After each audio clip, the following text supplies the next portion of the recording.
el baile, la parranda, el aguardiente, los aeróbicos. Yo anestesié mi vida a punta de baile y de aguardiente. Cuando a mí me iban a cortar las piernas, me subieron del 5.º piso al 7.º piso.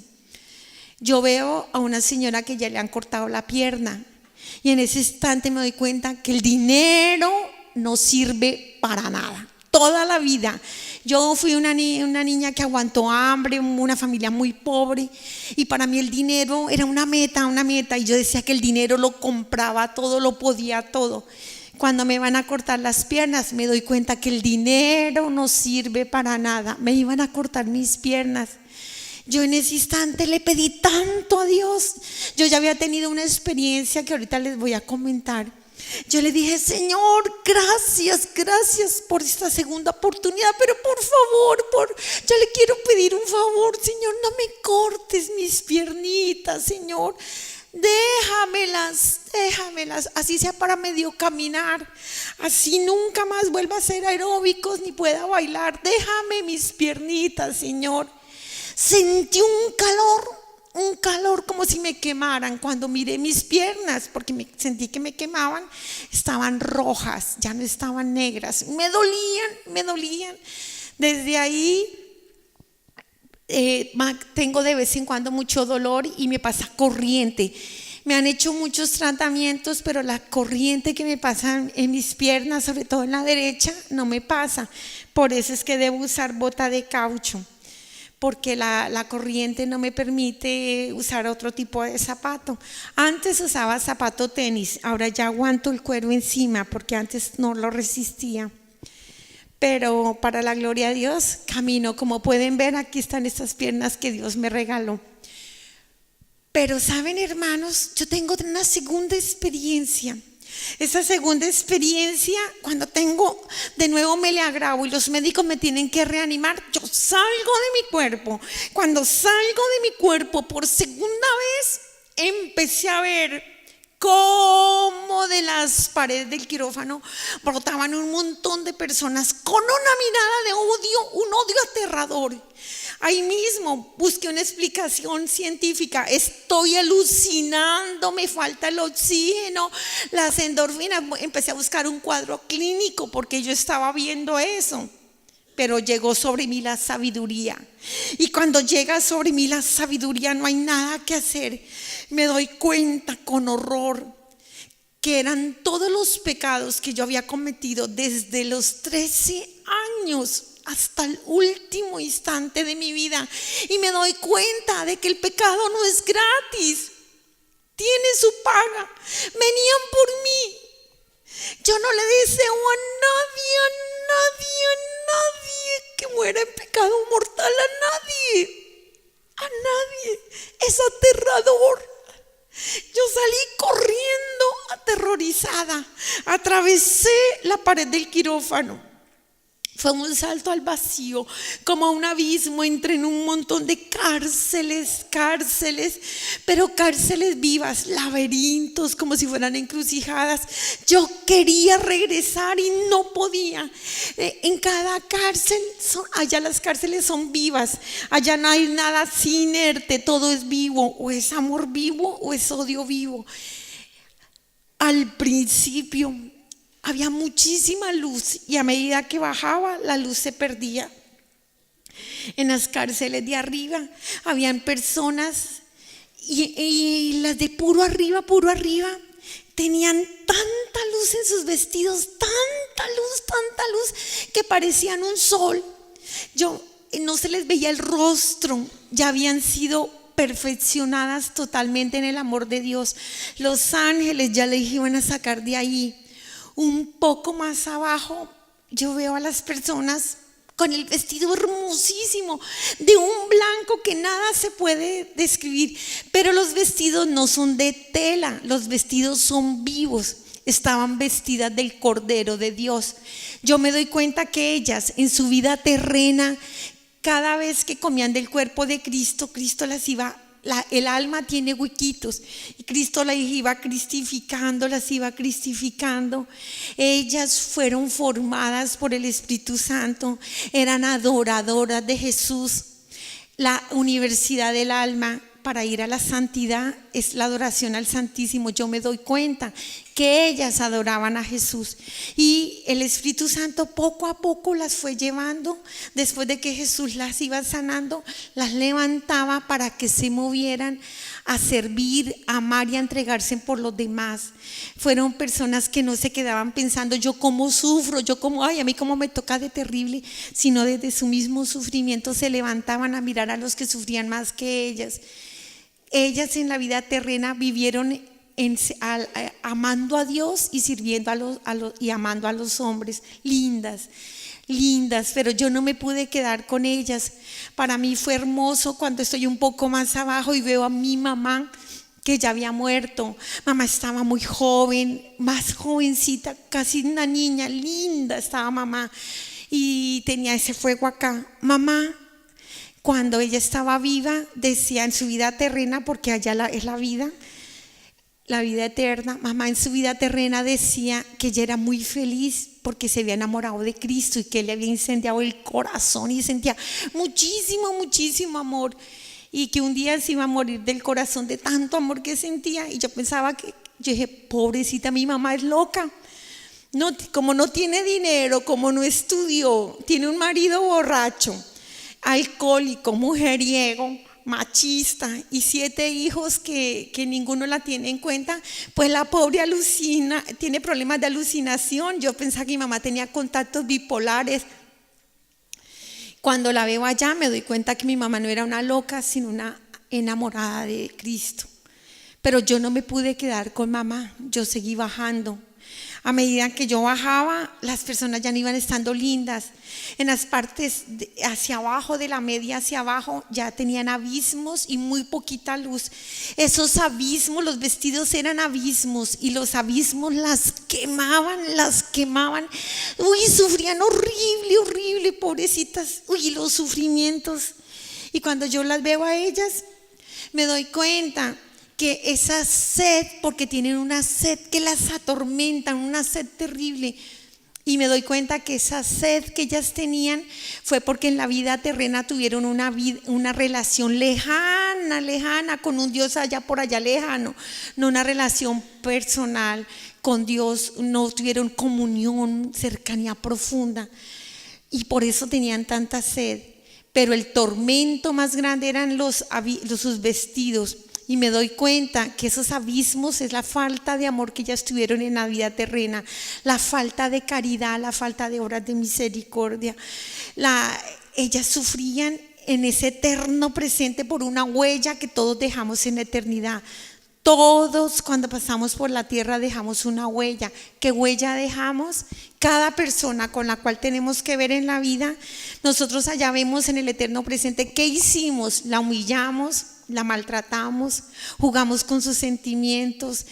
¿Qué huella se dejó en el corazón? Y ellas sufren muchísimo por el mal que les han hecho a las personas, por haber abusado de ellas.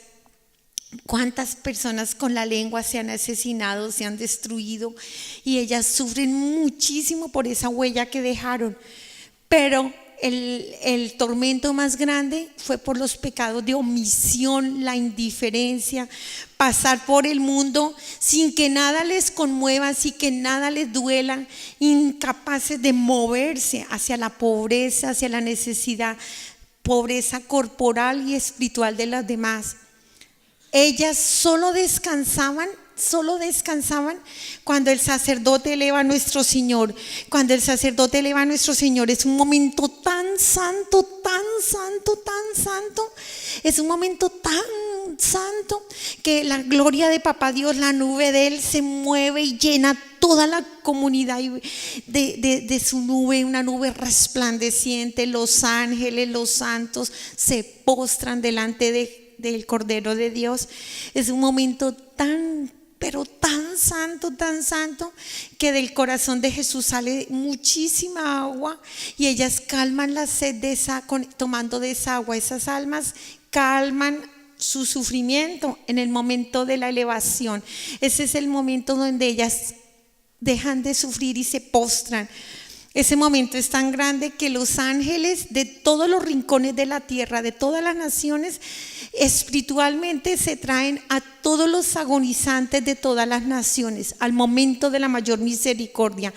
El momento de la elevación es un momento tan santo que hasta el mismo demonio, con toda su soberbia, se postra reconociendo que Jesucristo es el Señor y toda la gloria es para el Padre. ¿Saben? Yo seguí bajando, yo no me podía quedar. A mí de nada me servía el poder de mi mente, ni de haber doblado cucharas, nada me servía. Yo seguía bajando. A medida que bajaba, se aumentaban los tormentos y las personas estaban muy desfiguradas. Cuando llegó a unos pantanos, en esos pantanos para mí fue aterrador ver cómo sufrían y se quemaban entre todo ese lodazal de pantano, de inmundicia. Todas las personas que habían entregado el cuerpo, el templo del Espíritu Santo a la promiscuidad sexual, creyendo que venir a la vida era simplemente buscar placer.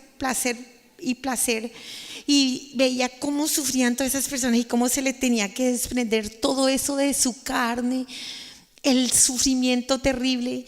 Cuando yo veo a mi papá en un pantano de esos, uy, qué dolor que sentí yo ver a mi papá gritaba: el adulterio, mi hija, el adulterio. Cuando papá estaba vivo, él decía que eso no era pecado, que como era hombre y como era macho, tenía derecho a buscar más placer, porque no solo el que su esposa le daba. Él decía: yo no cometo adulterio porque yo no tengo otro hogar. Yo tengo mi hogar con la mujer que me bendijo el cura y tengo mis hijos en el hogar. Pero mi papá era muy dado a los prostíbulos, a lo que mi padre llamaba las vagabundas. Le encantaba, él les iba a tomar sábado, domingo, iba a esos prostíbulos y aparecía lunes, martes, enlagunado, dando de golpes. Era terrible y mi papá después no se acordaba de todo lo que había hecho. Allá se caen las máscaras del pecado. Aquí yo le pongo todos los vestidos que quieran, todas las máscaras que quieran, pero el pecado es pecado. Allá toda la mentira cae y el pecado se ve con sus consecuencias. Si una fruta se pudre el frutero, va dañando. Así es un alma en pecado.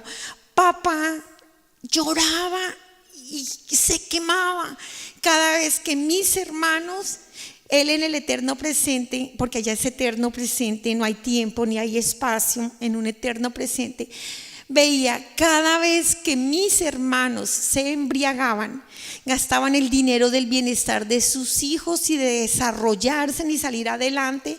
Ellos mantenían muy pobres, todo lo que ganaban lo gastaban en trago y llegaban después de tomar 2, 3 días enlagunados y maltrataban a sus hijos o a su mujer. Papá lloraba porque fue el mismo ejemplo de vida que papá nos dio. Como mis hermanos repetían, duplicaban el patrón de conducta de papá. Pero mi papá, el mayor tormento era cuando mis hermanos se acostaban con otra mujer que no fuera su esposa. Mi papá, cuando estaba vivo, tenía una doble moral.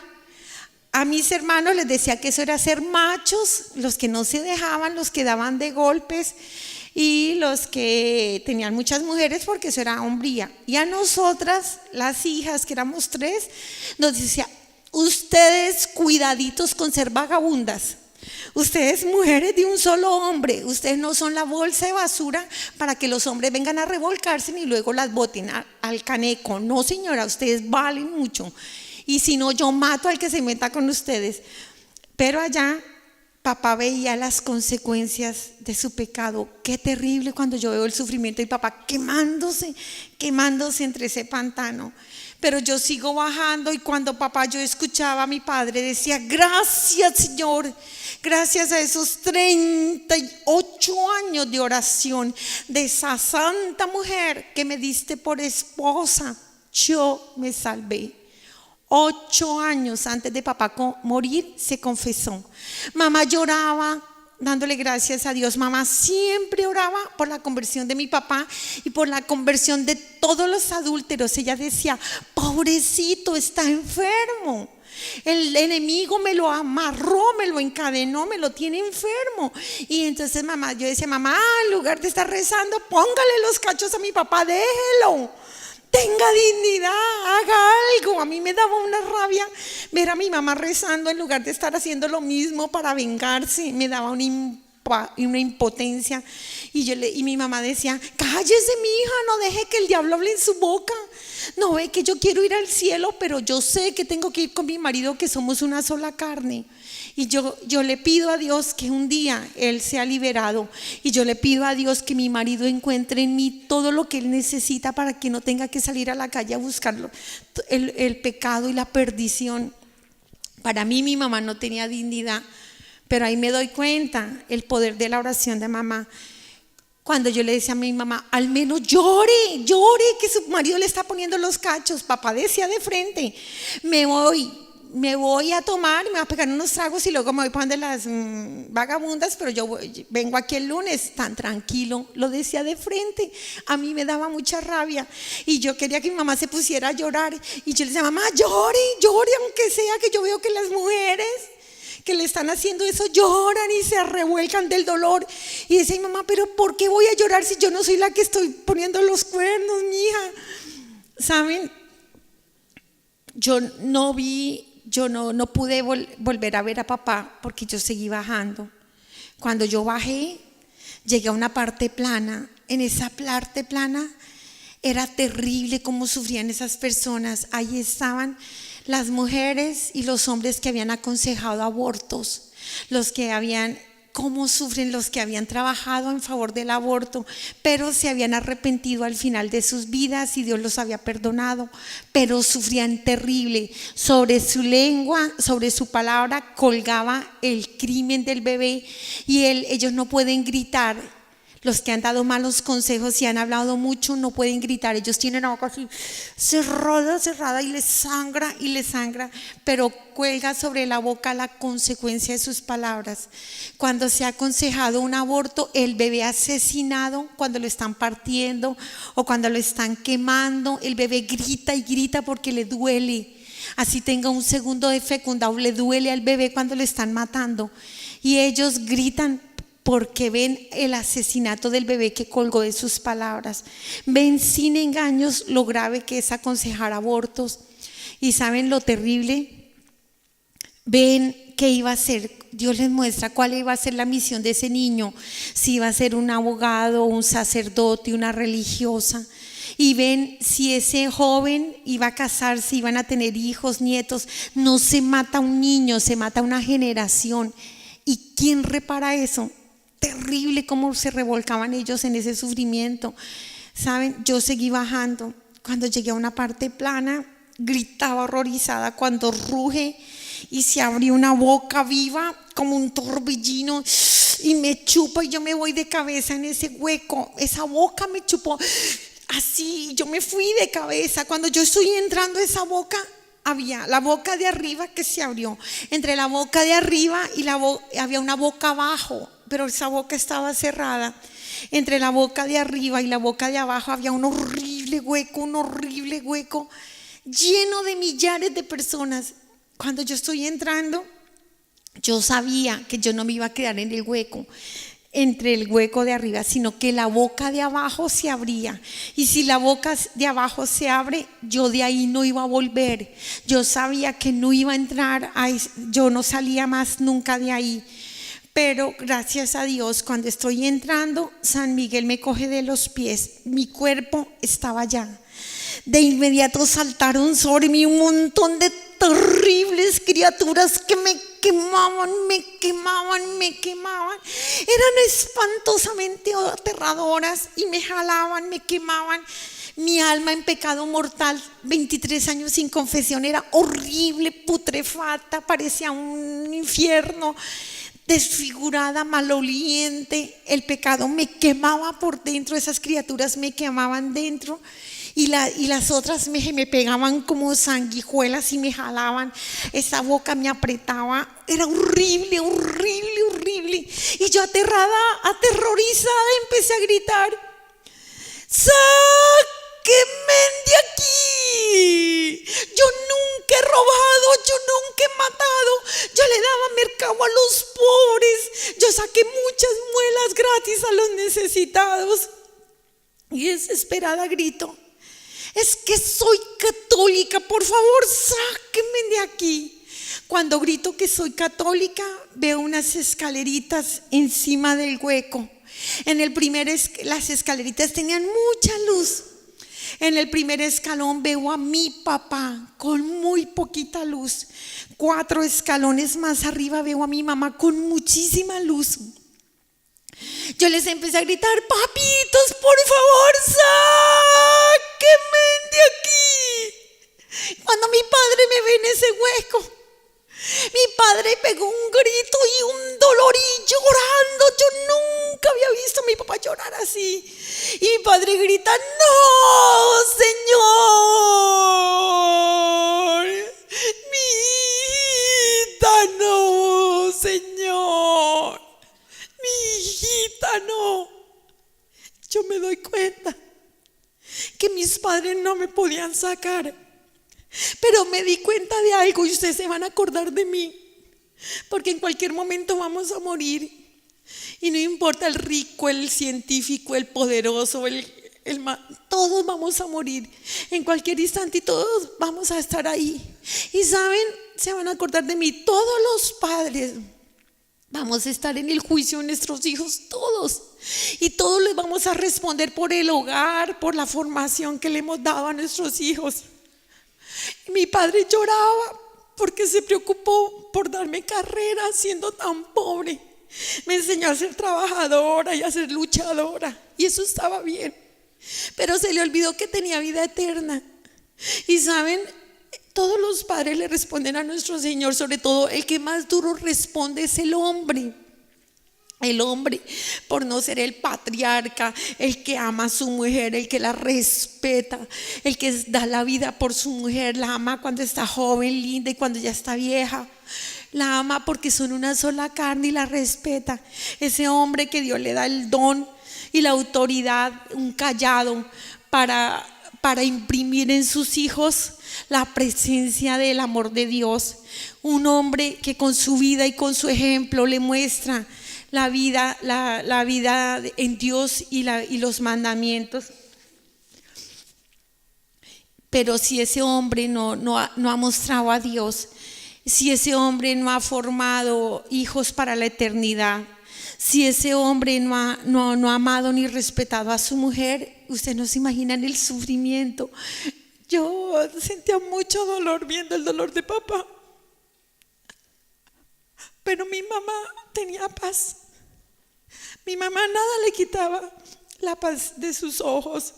Ella oraba, miraba arriba, mucho amó. Mucho se entregó por nosotros, muchos sufrimientos vivió y nunca nos dejó sin un papá. Nos hablaba bien de mi papá.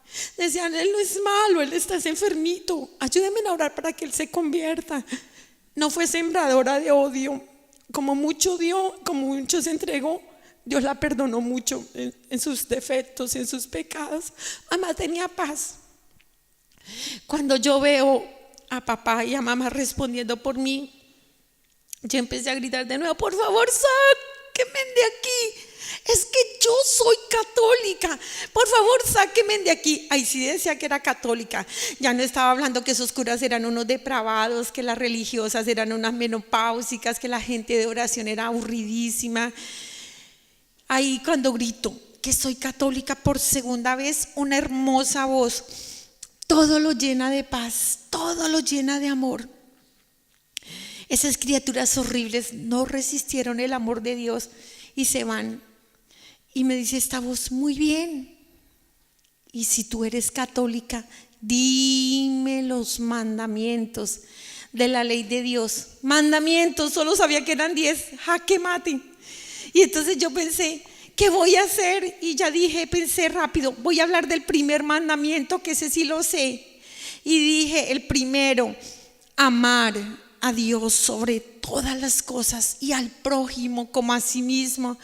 Y esta hermosa voz me dice: muy bien, ¿y tú lo has amado?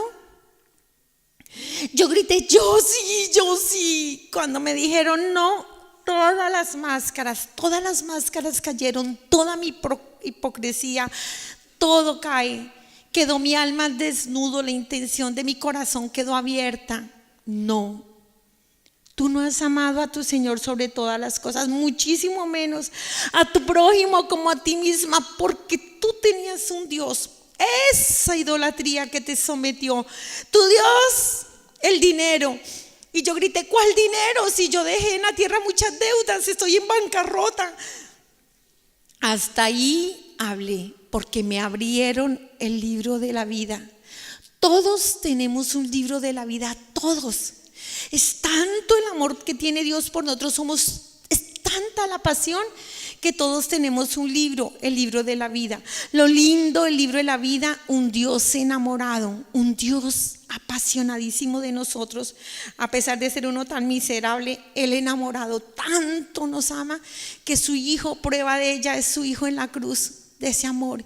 Y un Jesús tan apasionado por nosotros, tan enamorado, que por amor a su Padre y por amor a nosotros en una cruz, hasta la última gota de sangre. Yo veo cada sagrario, el corazón de Cristo abierto y derramando el amor, el fuego de su amor para todos los hombres de todas las naciones.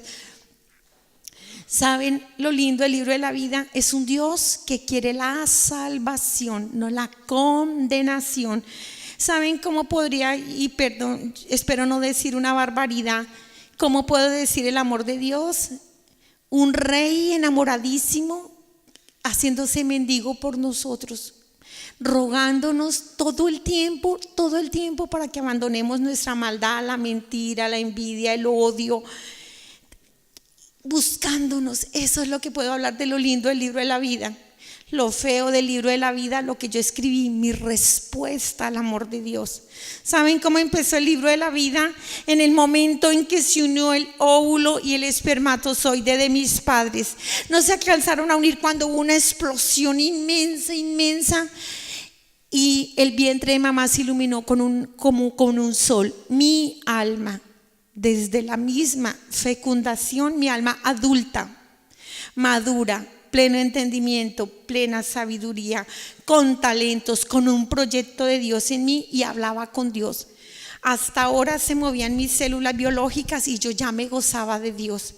Nací y seguía gozándome de Dios. Esas carcajadas que sueltan los bebés, que se ríen y uno siente paz cuando escucha sonreír o reír a un bebé y uno sabe y siente que está hablando con Dios. La respuesta es sí. Dios sigue gozándose de su criatura. ¿Cuándo se esconde Dios dentro del corazón? Cuando empezamos a tener uso de la razón, de los procesos cognitivos y ya manejo del entorno. Dios se esconde dentro, respetando la libertad. Cuando mis padres me bautizaron, fue algo tan hermoso.